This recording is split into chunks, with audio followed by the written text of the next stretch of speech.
لا حول ولا قوة إلا بالله العلي العظيم.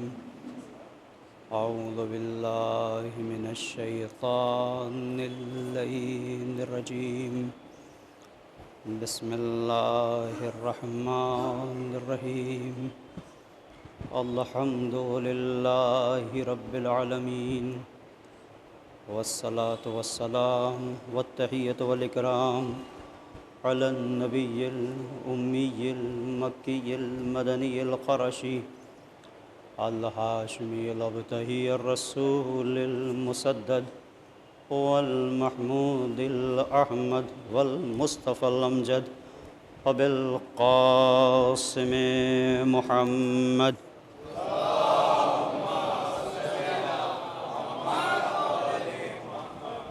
وعلى آله الطيبين الطاهرين المعصومين المظلومين، لا سيما بقية الله الأعظم في الأرضين، ولعنة الله على أعدائهم أجمعين من ليلنا هذا إلى قيام يوم الدين. أما بعد، فقد قال الله الحكيم في كتابه الكريم: بسم الله الرحمن الرحيم. قل إن كنتم تحبون الله فاتبعوني يحببكم الله ويغفر لكم ذنوبكم والله غفور رحيم. قل أطيعوا الله وأطيعوا الرسول فإن تولوا فإن الله لا يحب الكافرين. السلام علیکم.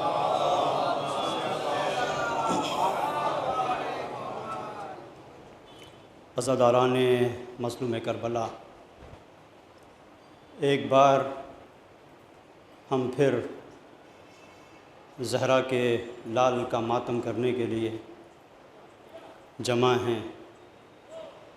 ایک بار پھر ہم حقیقت زندگی سے آشنا ہونے کے لیے فرش عزا پر حاضر ہوئے ہیں، اور یہ حاضری ایسی ہے کہ فرش پر ہم بیٹھے ہیں اور عرش والے جھک کر ہمیں دیکھ رہے ہیں. کہ انسان اپنی زندگی میں بلندی چاہتا ہے، اونچائی چاہتا ہے. ہر ایک انسان اپنی زندگی میں وہ یہ چاہتا ہے کہ اعلیٰ ترین منزلوں پر پہنچے. تو اس سے بڑی کیا منزل ہوگی کہ ہم زمین پر رہیں اور زمین پر رہتے ہوئے اتنے بلند ہو جائیں کہ آسمان والے ہم پر رشک کریں. اور یہ فرش عزا کے طفیل میں یہ بلندی ہمیں حاصل ہوتی ہے. یہ معمولی عنایت نہیں ہے سید الشہداء کی کہ خاکی ہوتے ہوئے ہم آسمانی بن جاتے ہیں. خاکی ہوتے ہوئے ہم آسمانی بن جاتے ہیں. اور یہ سبیلیں، یہ سیاہ پرچم، یہ سیاہ لباس، یہ جوانوں کے اندر جذبہ، یہ بہت بڑی دولت ہے، ایک بہت بڑا سرمایہ ہے. یہ جو سلسلہ گفتگو ہے انشاءاللہ ان چند دنوں میں نے سورہ نساء کی جو آیت آپ کی خدمت میں پیش کی، معروف قرآن کا سورہ ہے اور اس کی معروف آیت ہے: قل ان کنتم تحبون اللہ فاتبعونی. حبیب ان سے کہہ دیجئے کہ اگر تم اللہ سے محبت کرتے ہو تو میری اتباع کرو. یغفر لکم ذنوبکم، اور اس کے نتیجے میں پروردگار تمہارے گناہوں کو بخش دے گا، معاف کر دے گا، اس لیے کہ پروردگار بخشنے والا ہے، معاف کرنے والا ہے.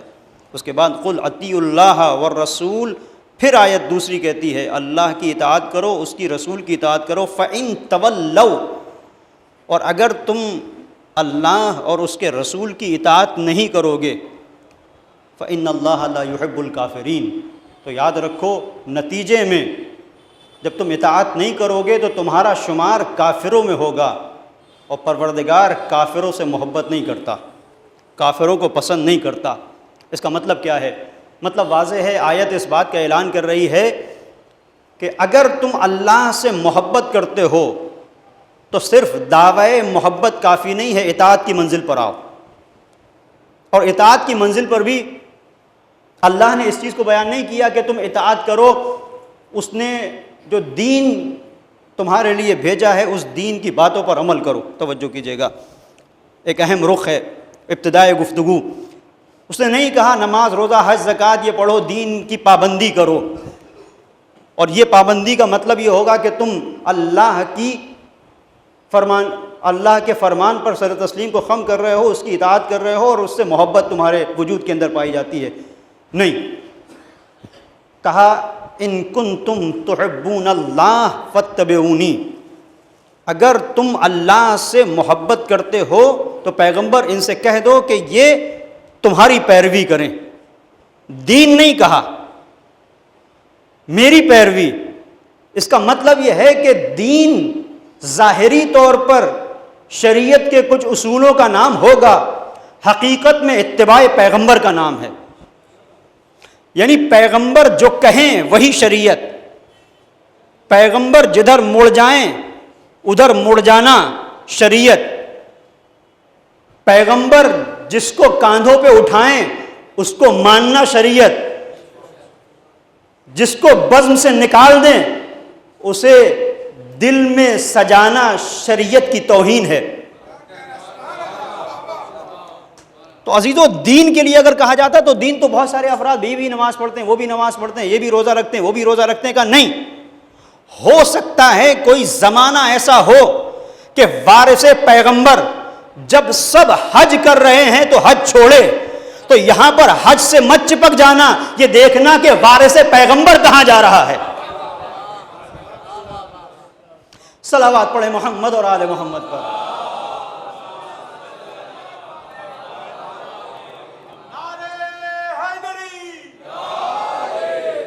قل ان کنتم تحبون اللہ فاتبعونی، پیغمبر ان سے کہہ دیجئے کہ اگر تم اللہ سے محبت کرتے ہو تو میری اتباع کرو. اتباع پیغمبر حقیقت دین ہے. اور اگر پیغمبر نہ ہو تو پھر کس کی اتباع کی جائے گی؟ کہ پیغمبر نہ ہو تو اس کی اتباع کی جائے جو مزاج پیغمبر کو جانتا ہو، جس کا وجود پیغمبر کی یاد دلاتا ہو. اب ایسی صورت میں ہمارے سامنے ایک مرحلہ جہاں پہ کربلا پیش کرتی ہے، دو شخصیتیں ہیں. مزاج پیغمبر کو سمجھنے کے لیے، دین پر عمل کرنے کے لیے، تمہارے وجود کے اندر اللہ کی محبت ہے اس کو ثابت کرنے کے لیے دو کیریکٹر ہیں، دو کردار ہیں. ایک یزید کا کردار ہے، ایک حسین کا کردار ہے. اب مسلمانوں بتاؤ تم کس کی پیروی کر رہے ہو؟ یزید کے ساتھ ہو کہ حسین کے ساتھ ہو؟ یہاں بے طرفی سے کام نہیں چلے گا کہ ہم نیوٹرل ہیں، کہیں پر بھی نہیں ہیں. نہیں، یہاں پر ایک فیصلہ کرنا ہوگا. جہاں بات حق اور باطل کی ہوتی ہے وہاں پر نیوٹرل رہنے کا کوئی مطلب نہیں ہوتا. یا تم حق کے ساتھ ہو یا باطل کے ساتھ ہو. جہاں حسین جیسا کردار موجود ہے تو اس کے مقابل پہ جو بھی آئے گا باطل. تو عزیزو، اب یہ ایک سوچنے کی منزل ہے کہ تم کس کے ساتھ ہو، کہاں پر ہو. یہ عزاداری، یہ جو تسلسل ہے، ہم جو مسلسل گریہ کرتے ہیں، آؤ بکا کرتے ہیں، یہ فرش عزا، یہ ایک زنجیری سلسلہ ہے، حلقہ در حلقہ. جو ایک زنجیر ہوتی ہے، چین ہوتی ہے، اس میں حلقے ہوتے ہیں.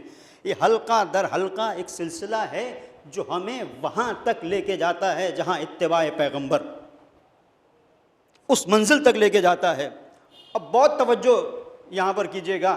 جو عنوان گفتگو ہے محبت حسین اور دفاع حق، اسی کے اوپر انشاءاللہ ان چند دنوں میں اس عشرہ محرم میں گفتگو ہوگی. محبت حسین اور دفاع حق. محبت حسین اور دفاع حق مطلب کیا ہے؟ بہت توجہ کیجیے گا. تمہیدی گفتگو ہے، یہ فاؤنڈیشن ہے جو پڑھ رہی ہے، آگے کی گفتگو کے لیے بہت اہم رہے گی، آپ کے لیے بنیاد ہے. کیوں محبت حسین؟ دیکھیں، زندگی میں بہت سارے لوگ زندگی گزارتے ہیں، جانور بھی زندگی گزارتے ہیں. مسلسل آپ دیکھتے ہیں حیوانات، ان کی کیا زندگی ہے. کبھی کوئی چوہا کہیں پر آپ کو سڑک کے کنارے مرا ہوا ملتا ہے، کبھی کوئی بلی. یہ ان کی زندگی ہے. کھانے پینے کے سلسلے سے ادھر ادھر بھاگتے ہیں، کوئی گاڑی چڑھ جاتی ہے، کچھ ہو جاتا ہے. یہ جانوروں کی زندگی ہے. ابھی آپ نے دیکھا یہ عید اضحیٰ میں کس طرح سے بہت سارے شور شرابے کرتے تھے. یہ بکرے اس کے بعد ذبح ہو گئے، کچھ پتہ نہیں چلا کہ کیا ہوا. بہت توجہ اس رخ کو جو میں آپ تک پہنچانا چاہتا ہوں. زندگی کی حقیقت یہ نہیں ہے کہ تمہاری زندگی بھی چوہے بلی کی طرح ہو، یا گوسفند کی طرح ہو، یا بکرے کی طرح ہو. ان کے پاس جو آ جاتا ہے وہ کھا لیتے ہیں، ان کو فکر نہیں کہ حرام کیا ہے حلال کیا ہے. جہاں لے جاؤ ان کو باندھ دو، ان کو کھانا پانی ملنا چاہیے. ان کو کوئی اس سے فرق نہیں پڑتا کہ جہاں ہمیں باندھا گیا ہے وہ جگہ غصبی ہے، کسی کی ہڑپی ہوئی ہے، کیا ہے. ان کو کوئی فرق نہیں پڑتا. لیکن جو انسان ہے اسے فرق پڑتا ہے. میں موضوع کو واضح کر رہا ہوں، محبت حسین اور دفاع حق کیوں. اسے فرق پڑتا ہے. زندگی وہاں پر حقیقی معنی میں ایک مفہوم اور اس کا واقعی کانسیپٹ واضح ہوتا ہے کہ یہ زندگی ہے جہاں انسان زندگی گزار رہا ہو اور حق کے راستے پر ہو. اگر حق کے راستے پر نہیں ہے تو کسی دن چوہے بلی کی طرح اس دنیا سے گزر جائے گا، کوئی فرق نہیں پڑتا. یہ چوہے بلی کی زندگی ہے. فرق وہاں پر ہے کہ تم حق کے راستے پر ہو کہ نہیں. تو زندگی کے لیے کمال ضروری. توجہ کیجیے گا، ہم کہتے ہیں پرفیکشن. جب تک زندگی پرفیکٹ نہ ہو تو بیکار ہے. لیکن یہ پرفیکشن کہاں حاصل ہوگا؟ کیا حق کو چھوڑتے ہوئے؟ ایک جاب ہے مثال کے طور پر، اس کے لیے مختلف ایک فہرست لمبی ہے، کوالیفیکیشن دیکھی جا رہی ہے، کتنی تمہارے اندر لیاقت ہے، کتنی صلاحیت ہے. آپ نے سورس لگوا کے کچھ کوالٹی نہیں، کچھ صلاحیت نہیں، اپنے آپ کو وہاں تک پہنچا دیا، اور وہ کرسی کہ جو آپ سوچ رہے تھے وہ آپ کو مل گئی پارٹی کی بنیاد کے اوپر، لیکن آپ کے اندر صلاحیت نہیں ہے اسے نبھانے کی. تو دنیا کی نظر میں تو تم پرفیکٹ ہو جاؤ گے، لیکن حقیقت میں یہ نہایت پستی ہے، نہایت گندگی ہے. دین اسے برداشت نہیں کرے گا. کیوں؟ اس لیے کہ کسی کا حق مار کر کمال کو حاصل کرنا یہ جانوروں کا کام ہے، انسانوں کا نہیں. بہت توجہ کیجیے گا، میں جس منزل تک لے کے آنا چاہتا ہوں، یہ جانوروں کا کام ہے، انسان کا نہیں. جانور ہو سکتا ہے کہ بیچارہ کوئی، آپ دیکھتے ہیں اکثر ایسا ہے کہ بڑے اس نے اپنا نشانہ لیا اور بیٹھا ہے شکار کے لیے، اور وہ سوچ رہا ہے کہ ایسے جا کے حملہ کروں گا، دوسرا آ کے لے کے چلا گیا. کبھی کبھی شکار منہ سے چھین کے لے کے چلا گیا. یہ جانور ہیں، ان کی زندگی میں ہوتا ہے، جنگل راج ہے. لیکن انسان کسی انسان کے منہ سے نوالا چھین لے، انسان کسی انسان کے لیے اس طرح کی حرکت کرے کہ جو حیوانی ہو، تو یہ قابل قبول نہیں. تو انسان کے کمال کے لیے بہت توجہ، حق ضروری ہے. انسان کے کمال تک پہنچنے کے لیے، اس کے پرفیکشن کے لیے حق ضروری ہے. اب حق اگر ضروری ہے تو کبھی کبھی اس راہ حقانیت پر مصیبت آتی ہے. اس راہ حقانیت کو بچانے کے لیے آگے آنا پڑتا ہے، دفاع کرنا پڑتا ہے، حق کے لیے قربانی دینا پڑتی ہے. حق تو ضروری ہے، یہاں تک بات پہنچ گئی، لیکن حق کو بچانے کے لیے قربانی، دفاع حق کا، دفاع حق کے لیے بہت سارے مراحل ہیں. دفاع حق کے لیے کہیں انسان کے پاس اگر سارے اسباب فراہم ہوں، پاور اس کے پاس ہو، دولت اس کے پاس ہو، پیسہ اس کے پاس ہو، اور لوگ بھی اس کے پاس ہوں، میجورٹی اس کی حمایت کر رہی ہو کہ تم آگے بڑھو، ہم تمہارے ساتھ ہیں، تو ہو سکتا ہے کہ انسان آگے بڑھ جائے. لیکن جہاں پر تعلقات خراب ہو جائیں، حکومت تمہارے خلاف ہو جائے، لوگوں کی اقتدار کی بیساکھیاں کھسکنے لگیں، لوگ منہ موڑنے لگیں، پابندیاں ہوں، مسلسل تمہارا محاصرہ ہو، وہاں پر بھی حق کے لیے اٹھو، یہ بڑی منزل ہے. وہاں پر بھی حق کے لیے اٹھو، یہ بڑی منزل ہے. تو محبت حسین کی منزل کیا ہے؟ محبت حسین اور دفاع حق.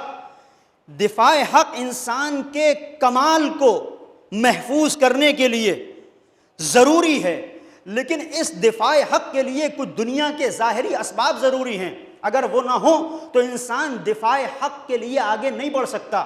لیکن کمال ہے یہ محبت حسین کا. توجہ کیجئے گا, بھوکا پیٹ انسان لڑ نہیں سکتا, پیاسا انسان لڑ نہیں سکتا, اس کے گھر اور بچوں کو اسیر کر لیا جائے, گھر کو ویران کر دیا جائے, آگے نہیں بڑھ سکتا. لیکن محبت حسین میں اتنی طاقت ہے, پیاسے رہیں گے لیکن لڑیں گے, بھوکے رہیں گے لیکن حق کے لیے آگے بڑھیں گے. تو انسان کے کمال کے لیے دفاع حق ضروری ہے, حق کے دفاع کے لیے محبت حسین ضروری ہے. صلوات پڑھ دے محمد اور آل محمد پر.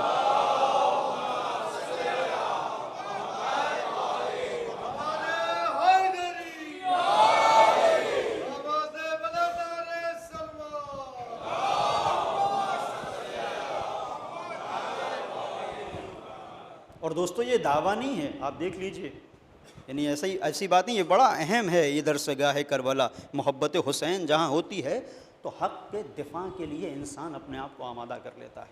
دفاع حق محبت حسین کی بنیاد کے اوپر. اور یہ عجیب چیز ہے, پیاس جب انسان کو لگتی ہے, آپ دیکھ لیں, مجھے اگر پیاس ابھی لگے, میں تقریر کر رہا ہوں, کتنے بھی آپ نعرے لگائیں, کتنی بھی صلوات بھیجیں, کتنا بھی حوصلہ افزائی کریں, کتنا بھی سبحان اللہ واہ واہ کے نعرے ہوں, لیکن اگر مجھے پیاس لگی ہے تو میرا کام نہ ان نعروں سے چلے گا, نہ آپ کی سبحان اللہ سے چلے گا, مجھے پانی پینا ہے. بہت توجہ کیجیے گا. اگر مجھے پیاس لگ جائے, آپ کوئی بھی مشقت کا کام کر رہے ہو, پیاس لگے, ایک مزدور اپنا کام کر رہا ہے, ایک مستری اپنا کام کر رہا ہے, کوئی بھی ہو, اے سی آفس میں بیٹھے ہوئے ہیں ٹھنڈک میں, لیکن پیاس لگے تو آپ کی توجہ ہے کمپیوٹر اسکرین پر, آپ کام کر رہے ہیں, کوئی بہت زیادہ مشقت کا کام نہیں ہے, لیکن آپ کی انگلیاں صحیح طریقے سے چلیں گی نہیں اگر پیاس ہو. کمال ہے ان 72 شہداء کا جو بھوکے بھی تھے, جو پیاسے بھی تھے, لیکن بھوک اور پیاس کے باوجود بھی وہ سید الشہداء پر جان دینے کے لیے قربان تھے. یہ نہیں کہہ رہے تھے کہ مولا آپ کا ساتھ دیں گے تھوڑا سا پانی مل جائے, نہیں, ان کی سیرابی کے لیے محبت حسین کافی تھی. اس کا مطلب محبت حسین وہ ہے جو احساس تشنگی پر بھی غالب آ جاتی ہے, بھوک پر بھی غالب آ جاتی ہے. لہٰذا دفاع حق کے لیے محبت حسین ضروری. آپ دیکھیں, اور یہ جب آ جاتی ہے, یہ محبت حسین جب آ جاتی ہے تو بڑی عجیب منزل ہے. صرف یہ نہیں ہے کہ انسان پیاسا ہے اور بھوکا ہے, نہیں, بھوک اور پیاس کو گلے لگا لیتا ہے, سب کچھ چھوڑ دیتا ہے. میں نے اس سے پہلے بھی کہیں عرض کیا تھا, آپ دیکھیں انسان کا مزاج یہ ہے, مزاج انسانی یہ ہے کہ یہ مشقتوں سے, پریشانیوں سے آسانیوں کی طرف جاتا ہے. اب یہیں پر آپ دیکھ لیں کہ وہ جگہ جہاں پر مثال کے طور پر فین نہیں چل رہا ہے وہاں پہ لوگ نہیں ہیں, لیکن جہاں پر پنکھا چل رہا ہے لوگ وہاں ہیں. عام طور پر ایسا ہوتا ہے کہ آپ جہاں پہ دیکھ لیتے ہیں بھئی یہاں سے ہوا آ رہی ہے, یہ کھلی ہوئی جگہ ہے یہاں پر, یا اگر یہ مادی مثال ہے میں معنوی دوں, ہمارے یہ جوان بالکل آگے بیٹھے ہوئے ہیں, چونکہ آگے بیٹھ کر یہ بہتر طریقے سے پیغام سید الشہداء کو سن سکتے ہیں, تو یہ آسانی ہے تو آگے بیٹھے ہوئے ہیں. جہاں کہیں بھی آسانیاں ہوں, دیکھ لیجئے, جہاں کہیں بھی آسانیاں ہوں, مزاج انسانی یہ ہے کہ وہ مصیبتوں اور مشقتوں کو چھوڑ کر آسانیوں کی طرف آتا ہے. لیکن یہ کمال محبت حسین ہے کہ جہاں حر ساری آسانیوں کو چھوڑ کر حسین کی طرف آ رہا. اس کا مطلب یہ ہے کہ اتنی قیمتی ہے یہ محبت حسین, اتنی قیمتی ہے کہ ہم ہر چیز کا مقابلہ کر سکتے ہیں اگر یہ محبت کا جذبہ ہمارے وجود کے اندر آ جائے اور وجود کا حصہ بن جائے. اب یہ جو سلسلہ ہے, میں نے آپ کی خدمت میں عرض کیا, یہ جو عزا کا سلسلہ ہے در حقیقت اپنے وجود کے اندر محبت کے چراغوں کو جلانے کا ایک موقع ہے. اس لیے کہ اندھیرے راستوں پر انسان جب چلتا ہے تو کون سا خطرہ ہے اسے معلوم نہیں پڑتا کہ کیا ہے. خطروں کی شناسائی کے لیے ضروری ہے کہ روشنی ہو.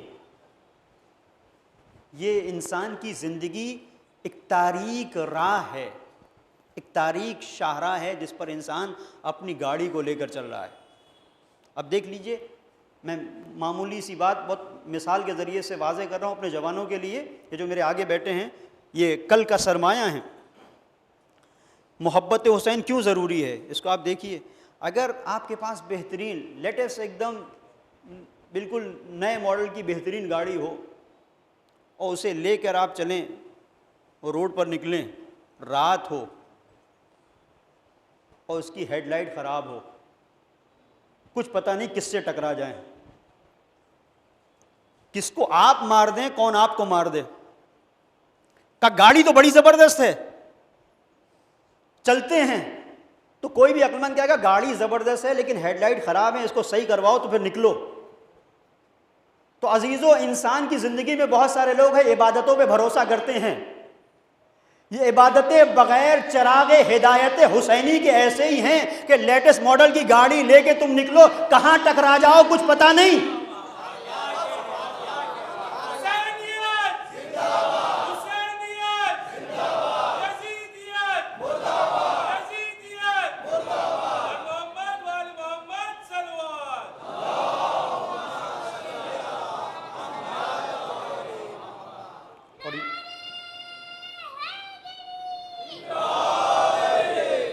اور یہ چراغ اگر ہے اور جل رہا ہے تو عزیزوں آپ کو پتہ ہے، اور آپ دیکھیں یہ کل کی بات نہیں ہے، یہ آج ہمارے سامنے ہے۔ حق و باطل کی لڑائی میں جو آج چل رہی ہے، ابھی آپ دیکھ رہے ہیں اس کے اثرات کو آپ نے دیکھا۔ ایک وہ پاور تھی جو اندھا دھن لوگوں کا قتل عام کر رہی تھی، اور ایک وہ طاقت تھی کہ جہاں پر حسینی شعور تھا تو حملہ کر رہے تھے لیکن ہر جگہ نہیں، انہیں پتا تھا کب مارنا ہے کہاں مارنا ہے۔ پوری توجہ کیجئے گا، کب مارنا ہے کہاں مارنا ہے انہیں پتا تھا۔ یہ حسینی جذبہ، یہ دیکھیں آپ 1400 سال کے گزر جانے کے بعد بھی آج کہاں آج دنیا کہتی ہے۔ آپ نے وہ کلپ دیکھی ہوگی، اسی شہر کے ایک سیاست مدار نے بڑی اچھی بات کہی کہ مجھے سمجھ میں نہیں آیا یہ 56 انچ کا سینہ کہاں سے لے کے آئے، یہ ہر ایک کی سمجھ میں آئے گا بھی نہیں، یہ کلمہ گویوں کی سمجھ میں بھی نہیں آیا، آپ کی سمجھ میں کہاں آئے گا۔ لیکن ہم آپ کو بتائے دیتے ہیں، اس کے لیے آپ کو 1400 سال پہلے جانا پڑے گا ایک ایسے ریگزار میں جس کا نام تھا کربلا۔ تو کربلا میں آپ کو ایک ذات ملے گی جسے کہا گیا حبیب ابن مظاہر، جس کا سن تھا کتنا، 86 سال کا۔ وہ 86 سال کا سن کربلا میں محدود نہیں، اگر آج بھی تم کربلا سے متصل ہو جاؤ تو 86 سال کا بوڑھا سپر پاور کو گھٹنے ٹیکنے پہ مجبور کر دے گا۔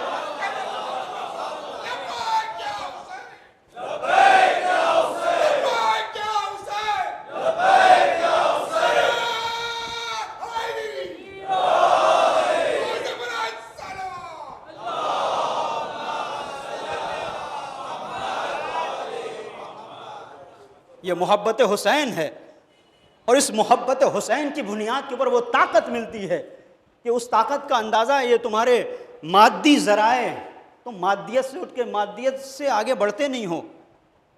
میٹلسٹ دنیا میں آپ کہاں سے سمجھیں گے کہ الہی طاقت کیا ہوتی ہے۔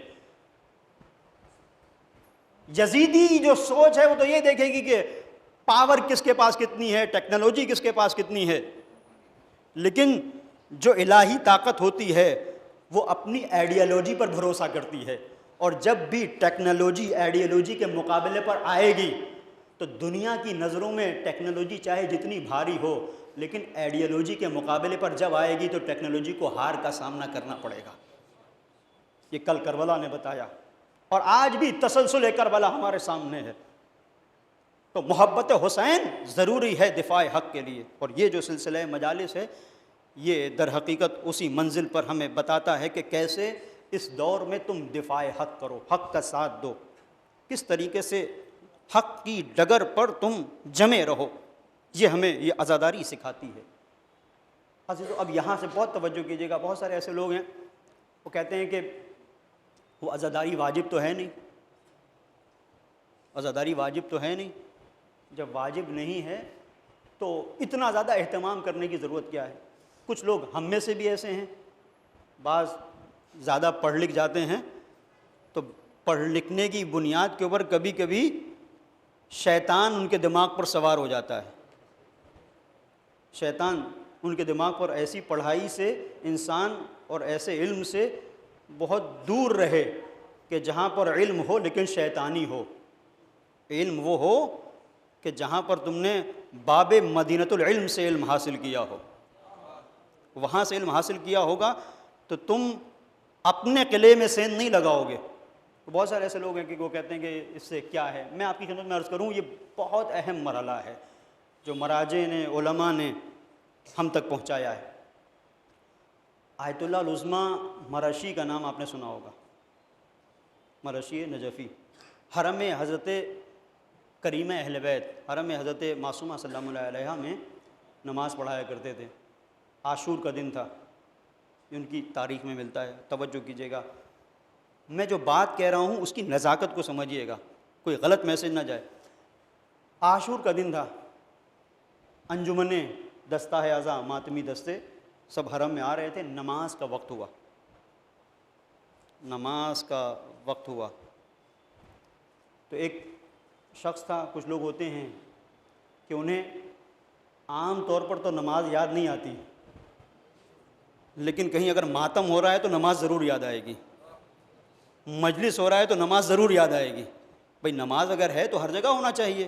اور پھر ٹھیک ہے، آپ کا اپنا مسئلہ ہے، آپ کو نماز پڑھنا ہے، آپ نماز پڑھ لیجئے، کوئی روکتا نہیں. مستحب عمل ہے اور مستحسن ہے اول وقت نماز، تو نماز قضا تو نہیں ہو رہی ہے.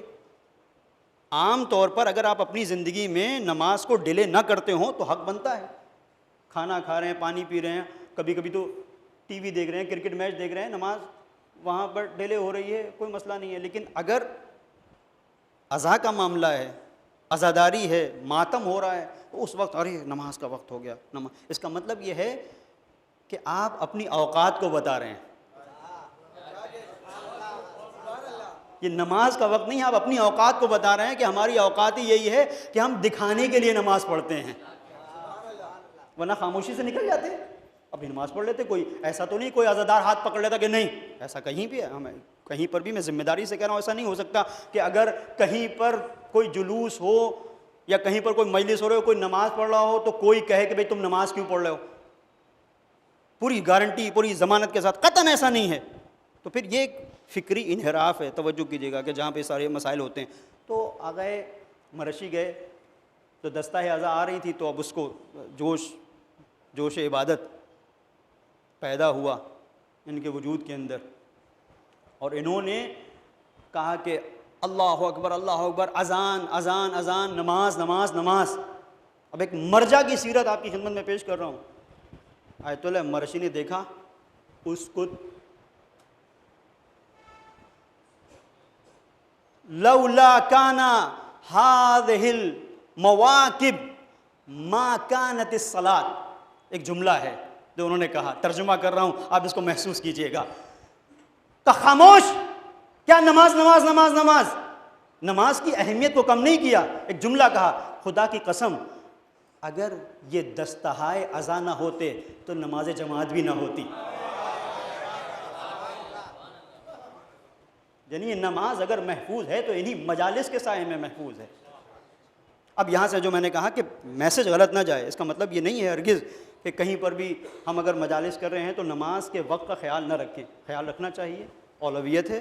سید الشہداء نے نماز پڑھی ہے، کن حالات میں نماز پڑھی ہے، سجدہ کیا ہے، تو یہ ساری ہماری ذمہ داری بنتی ہے. لیکن یہ ایک جو رخ ہے یہ الگ ہے کہ جہاں پر بعض لوگوں کے اندر یہ پیدا ہوتا ہے، ان کے اندر نماز نہیں، وہ اندر کا شیطان نماز کی چادر اوڑھ کر انہیں بہکا رہا ہوتا ہے، وہ نماز نہیں ہوتی ہے. اور اگر ایسا ہے تو انسان نماز پڑھے، کسی نے نہیں روکا، بلکہ مستحب عمل ہے. بہت سارے ایسے افراد ہیں جو عزاداری کرتے ہیں اور جلوس ہو رہا ہے، اور پھر وہاں اسی جلوس میں جہاں صف اعضاء بچھی ہوئی ہے وہاں پر مصلی بچھ جاتے ہیں. ہوتا ہے ایسا، اور ہونا بھی چاہیے. اب یہاں سے محسوس کیجیے گا، بہت سارے ایسے لوگ ہیں، یہ جو مستحب عمل ہے عزاداری، اس کے سلسلے سے اس رخ سے کہتے ہیں کہ بھئی اس کی کیا ضرورت ہے. کیونکہ یہ آج پہلی مجلس ہے، توجہ کیجیے گا کہ میں عزاداری کی اہمیت پر جو آپ کے سامنے کچھ نکات پیش کر رہا ہوں، اس پر توجہ رہے کہ یہ محبت حسین کا اعلان ہے عزاداری، اور محبت حسین دفاع حق کے لیے ضروری ہے، تو اس کا مطلب دفاع حق کے لیے عزاداری ضروری ہے۔ میں بالکل آپ کے سامنے واضح کروں، وضو کے بغیر نماز ممکن ہے؟ نہیں۔ اگر بغیر وضو کے آپ نے نماز پڑھی، نماز آپ کی صحیح نہیں ہے۔ تو جیسے وضو نماز کے لیے ضروری ہے، ویسے انسان کی زندگی میں دفاع حق کے لیے عزائے سید الشہداء ضروری ہے۔ اور میں یوں ہی نہیں کہہ رہا ہوں، آپ نے بغیر وضو کی نمازیں دیکھی ہوں گی، بغیر وضو کی نمازیں ان میں کوئی اثر نہیں ہوتا۔ بغیر عزاداری کے دفاع حق آپ دنیا میں دیکھ لیں، بہت سارے لوگ ہیں جو حق کے لیے کھڑے ہوئے دنیا میں، لیکن چونکہ عزائے سید الشہداء نہیں ہے تو آج وہ دفاع کرتے ہیں، کل اپنی بات کو بدل دیتے ہیں۔ کتنے ہیں اردگان پردگان، نہ جانے کون کون، کہتے ہیں ہم ان کے ساتھ ہیں ان کے ساتھ ہیں، آج کسی کے ساتھ کل کسی کے ساتھ، لیکن حقیقت ابدی ہے مقام شبیری، بدلتے رہتے ہیں انداز کوفی و شامی۔ تمہارا مزاج بدلے گا، حسینیت کا مزاج ایک ہی ہے، وہ ایک ہی رہے گا۔ اگر یزید کے سامنے 1400 سال پہلے انکار تھا تو ہر زمانے میں ہر یزید کے سامنے انکار رہے گا، ہر دور کے یزید کے سامنے انکار رہے گا۔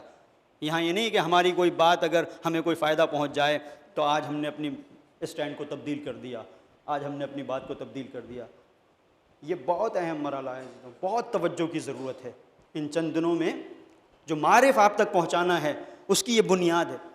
اب بہت سارے لوگ کہ بھئی یہ مستحب عمل ہے، اس پہ توجہ کیجیے گا۔ میں نے ایک مثال آپ کی خدمت میں عرض کی آیت اللہ مرشی نجفی کی۔ بہت سارے لوگ کہتے ہیں یہ مستحب کیا ہے؟ دیکھیں نفل، اسے آپ نافلہ کہتے ہیں، اس کو آپ لغت میں دیکھیں تو مفردات میں جہاں پر ڈکشنری میں میننگ بیان کیے گئے ہیں، اس نفل کے معنی کیا ہیں؟ زیادہ، اضافہ، ایکسٹرا، جو آپ سے چاہا نہیں ہے پروردگار نے۔ اور چاہت کی منزل کیا ہے؟ یعنی پروردگار نے آپ کو اختیار دیا ہے، یہ کام مجھے اچھا لگتا ہے، یہ کام مجھے اچھا لگتا ہے، اگر کرو گے تو مجھے اچھا لگے گا، لیکن میں تمہارے اوپر چھوڑ رہا ہوں، کرو یا نہ کرو، نہیں کرو گے تو کوئی عذاب نہیں پڑے گا۔ بہت سارے ایسے، آپ اسکول میں جاتے ہیں تو دو طرح کے ہوم ورک ہوتے ہیں، ایک ہوم ورک دیا بھائی یہ کر کے لانا ضرور، اگر نہیں کرو گے تو نمبر کٹیں گے۔ ایک وہ ہے اگر کرو گے تو کٹے گا کچھ نہیں، لیکن کچھ نمبر ایکسٹرا مل جائیں گے۔ ایک یہ ہے کہ اگر تم یہ کر کے لے کے آؤ گے تو انعام تمہیں ملے گا، نہیں کرو گے تو پینش نہیں ہے۔ اسی کو مستحب کہتے ہیں۔ اب اسے آپ تلاش کریں، جب علماء، بہت توجہ کیجیے گا یہاں سے، اسے آپ تلاش کریں کہ علماء نے مستحب کا فلسفہ کیا بیان کیا ہے۔ تو آیت اللہ العظمیٰ جوادی آملی حفظ اللہ تعالیٰ علیہ کہ پروردگار آپ کی صلوات کو ان کے طول عمر کا سبب قرار دے، صلوات پڑھیں محمد علیہ وسلم۔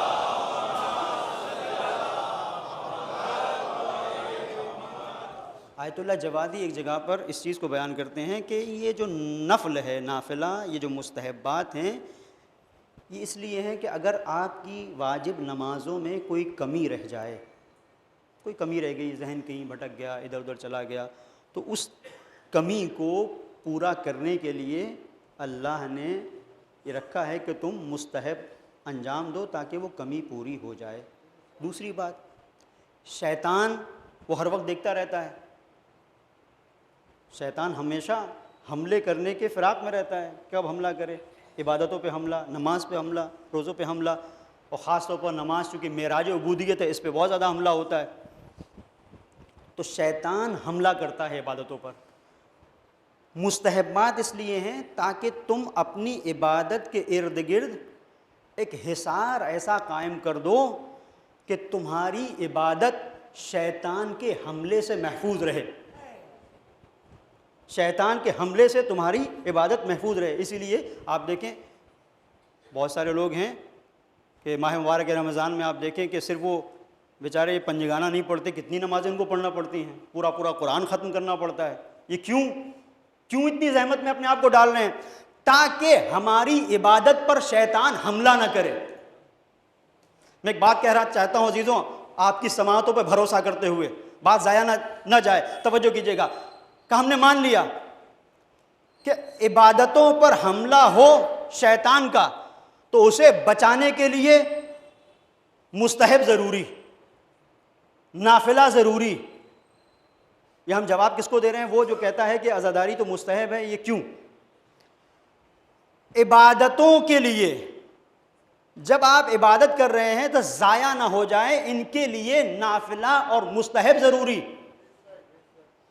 عبادتوں کی روح کا نام ہے ولایت۔ عبادتوں پہ شیطان حملہ کرے اسے بچاؤ مستحب نماز سے، مستحب روزے سے، مستحب بات کے ذریعے سے عبادتوں کو بچاؤ۔ شیطان اگر ولایت پہ حملہ کرے تو اسے بچانے کے لیے عزاداری ضروری ہے۔ عبادتوں پہ حملہ ہوا تو عبادت بچ سکتی ہے، اگر ولایت پہ حملہ ہوا تو نہ عبادت بچے گی، نہ نماز بچے گی، نہ روزہ بچے گا، نہ حج بچے گا، نہ زکوٰۃ بچے، کچھ بھی نہیں بچے گا۔ لہٰذا ہم عزاداری کرتے ہیں تاکہ عبادت کے ساتھ ولایت کو بچا سکیں۔ صلوات پڑھ دے محمد اور آل محمد پر۔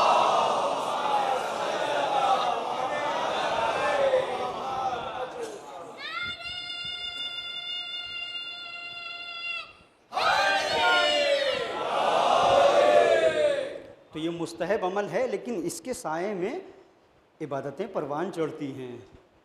اور بس عزیزو بہت اہم ہے یہ مرحلہ کہ پھر ہمیں عزاداری کی جب اتنی اہمیت ہے اور یہ ولایت کو محفوظ رکھنے کا ذریعہ ہے، تو ولایت کا ہم سے کچھ مطالبہ ہے، ولایت کا ہم سے کچھ تقاضا ہے۔ ایک تقاضائے ولایت، ایک تقاضائے ولایت، دامن وقت میں گنجائش نہیں، صرف میں مختصر طور پر آپ کی خدمت میں عرض کر رہا ہوں۔ ایک تقاضائے ولایت یہ ہے کہ دیکھو اپنی زندگی میں حق کا ساتھ دینا، باطل کے خلاف کھڑے رہنا۔ حق پر چلنے والا انسان کتنا ہی غریب کیوں نہ ہو، تمہیں اس غریب کا ساتھ دینا ہے۔ کسی امیر کے پیسوں سے، اس کے دنیا میں اسٹیٹس سے ڈرنا نہیں ہے۔ یہ ولایت کا تقاضا ہے کہ تمہارے مزاج کے اندر انصاف پایا جائے، یہ ولایت کا تقاضا ہے۔ اسی لیے یہ ولایت کی ڈگر اتنی اہم ہے، اور عزاداری ہمارے وجود کے اندر شعور ولایت جگانے کا ذریعہ ہے۔ یہ ہمیں بتانے کا ذریعہ ہے کہ تم کس ڈگر پر ہو۔ تمہارا راستہ قربانیوں کا راستہ ہے، تمہارا راستہ مصیبتوں کا راستہ ہے۔ یہ عزاداری ہمیں سوچنے پر مجبور کرتی ہے کہ فرش عزا پر اگر ہم آ رہے ہیں تو کیا لے کے جا رہے ہیں، کیا لے کے جا رہے ہیں۔ عزاداری ہمیں متوجہ کرتی ہے۔ یہ صرف ایک رسم نہیں ہے، یہ صرف ایک رسم نہیں ہے، یہ حق کی ڈگر ہے۔ وہ ڈگر ہے جو 1400 سال بعد بھی آج ہمیں وہاں کھڑا کرتی ہے جہاں حبیب ابن مظاہر ہیں، جہاں زہیر قین ہیں، جہاں مسلم ابن اوسجا ہیں۔ یا لیتنا کننا معکم فنفوذ معکم فوزا عظیما۔ یہ کیا مطلب ہے؟ کہ کاش ہم کربلا میں ہوتے، صرف ایک نعرہ نہیں ہے، یہ عزاداری بتاتی ہے کہ یہ نعرہ نہیں ہے، اسے حقیقی طور پر اپنے رگ و ریشے میں لے کے آؤ۔ اور اسی لیے عزائے سید الشہداء کے ساتھ اس محبت حسین اور زیارت حسین سید الشہداء کی زیارت کا اتنا اجر اور اتنی زیادہ تاکید ہمیں ملتی ہے۔ بس آخری منزلوں پہ کہ سدیر مولا کی خدمت میں، امام جعفر صادق علیہ السلام کی خدمت میں،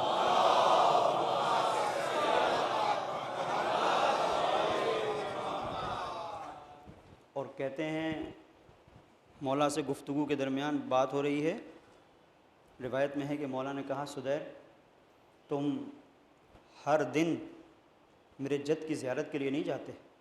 ہر دن میرے جد کی زیارت کے لیے نہیں جاتے؟ نہیں مولا نہیں جا پاتا ہوں۔ جمعے کے دن، ہر ہفتے؟ نہیں۔ مہینے میں؟ نہیں مولا بہت دور ہے۔ سال میں؟ مولا نہیں جا پاتا۔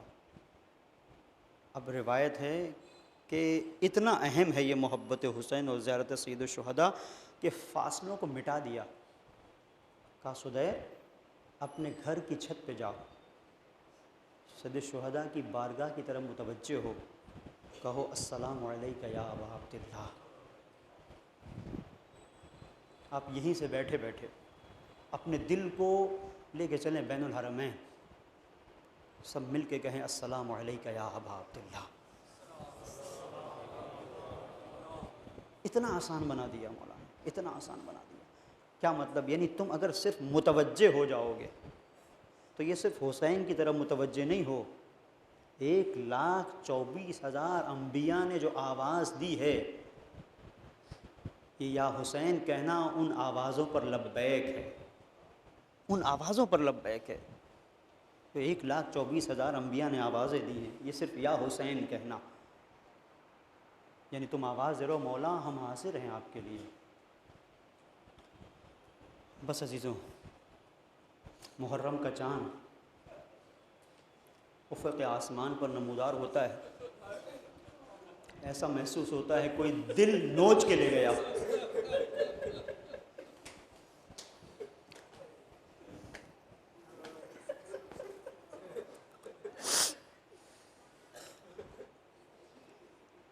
دوستو، یہ عہد وفا ہے جسے تمہیں نبھانا ہے۔ یہ چاند بتاتا ہے مولا ہر سال آپ کی خدمت میں ہم عہد کرتے ہیں، یہ عہد کی منزل آ گئی۔ یہ پہلی شب، یہ نوجوان حاضر ہیں۔ ایک جوان کے اندر طاقت ہوتی ہے عزیزوں، برداشت کی قوت ہوتی ہے۔ یہ میرے آگے جوان بیٹھے ہوئے ہیں، ان کے گریے کی آواز بلند ہے۔ میں ان سے ہاتھ کو جوڑ کے کہوں گا میرے بھائی کیا ہوا؟ کسی نے تمہیں ستا دیا؟ کچھ تمہارا چھن گیا؟ کسی نے توہین کر دی؟ تو یہ جوان تڑپ کے کہیں گے نہیں نہیں، ہم حسین پہ رو رہے ہیں، اس لیے کہ حسین کو کربلا میں ستا ستا کے رولا رولا کے مارا گیا۔ میں کہوں گا جوانوں بتاؤ حسین سے تمہارا رشتہ کیا ہے؟ محبت کا رشتہ ہے۔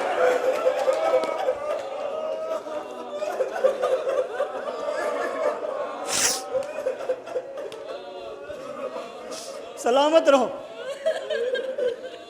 عزادارو، یہ پہلی مجلس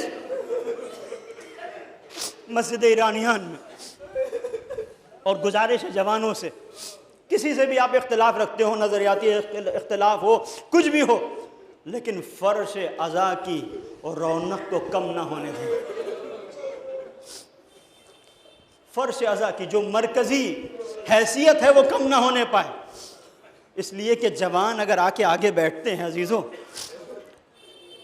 تو جہاں فرش عزا باوقار بنتی ہے، وہیں ایک کوکھ جلی ماں کے زخم پر مرہم۔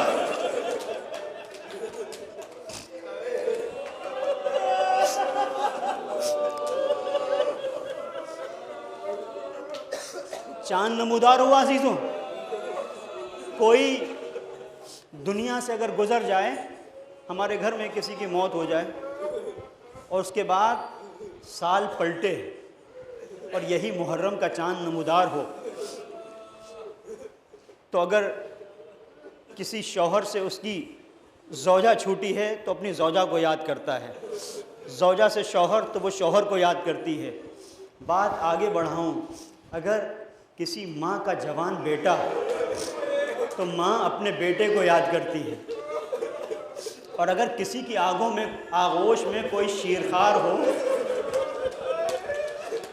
تو ماں اپنے شیرخوار کو یاد کرتی ہے۔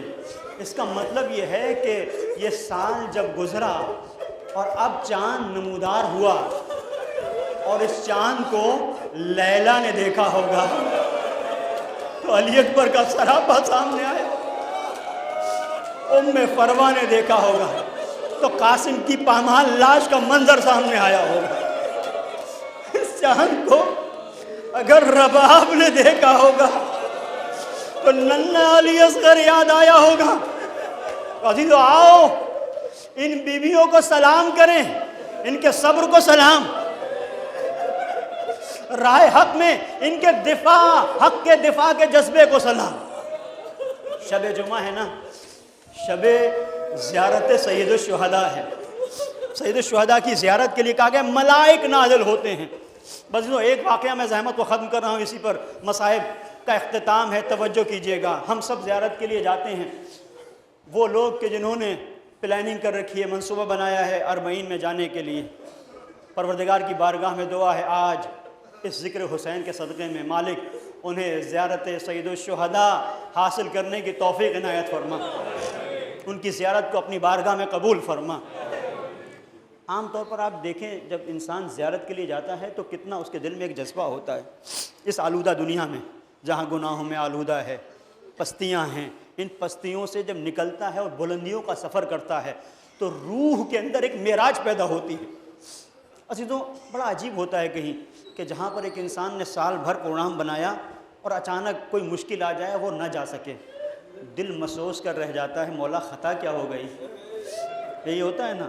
ایک شخصیت ہے ملا صالح مازندرانی، بہت ساری ان کی کتابیں ہیں، کوکب دری کتاب ہے، آثار الحسینیہ۔ آثار الحسینیہ میں انہوں نے ایک واقعہ بیان کیا ہے، شب زیارت سید الشہداء ہے، چند منٹ سن لو دوستو۔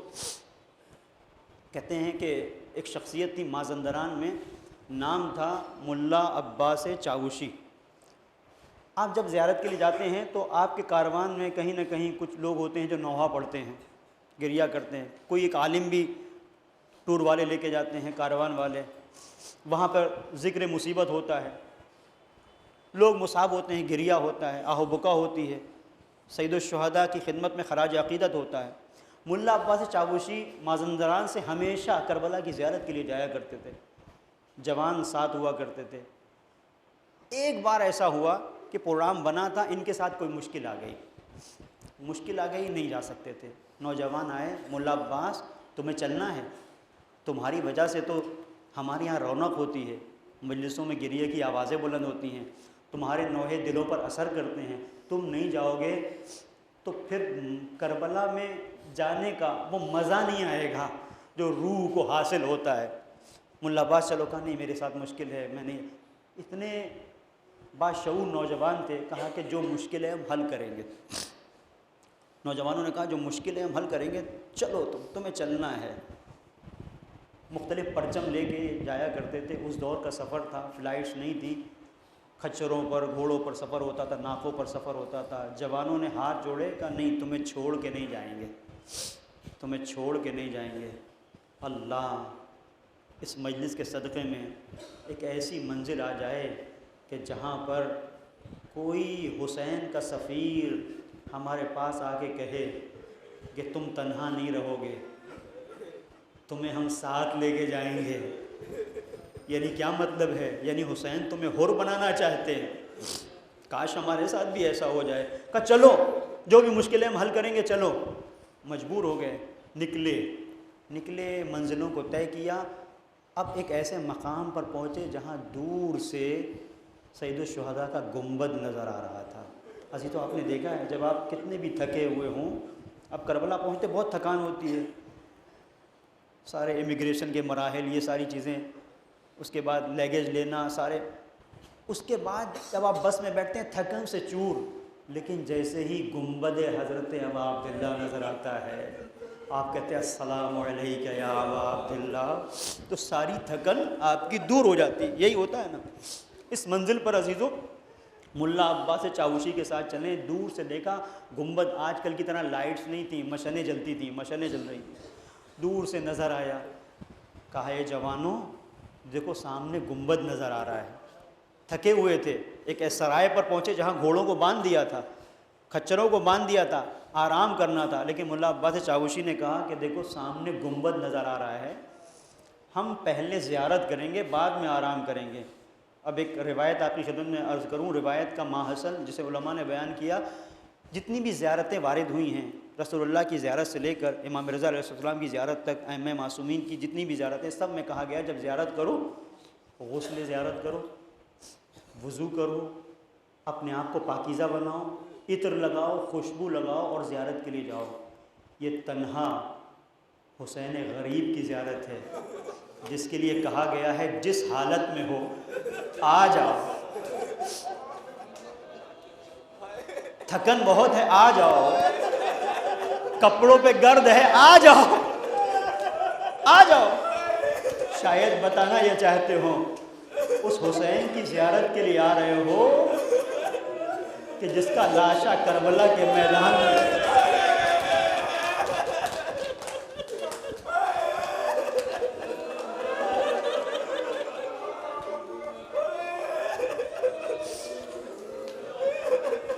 سلامت رہو، میرے زبان سلامت رہے. بس عزیزوں ملا عباس چاوشی کا چلو چلتے ہیں، جوان بھی ساتھ ہو گئے، پہنچے. نیت کی مولا آپ نے بلایا تھا تو بس آپ ہی کی خدمت میں ہم استدعا لے کے آئے ہیں. بیاس تھی جس بیاس سے نوحہ پڑھتے تھے، کہ مولا آپ کی بارگاہ میں آیا ہوں، آپ ہی نے بلایا تھا، آنا نہیں چاہتا، مشکل میں تھا، آپ نے مشکلوں کو آسان کر دیا، تو مولا اب نوحہ بھی وہی پڑھوں گا جو آپ کے اس روضے میں زری کے سامنے کھلے گا. اب جس کا نوحہ آ جائے وہی نوحہ پڑھوں گا. یہ کہہ کے اب جو بیاس کو کھولا تو نوحہ حسین کے کڑیل جوان علی اکبر.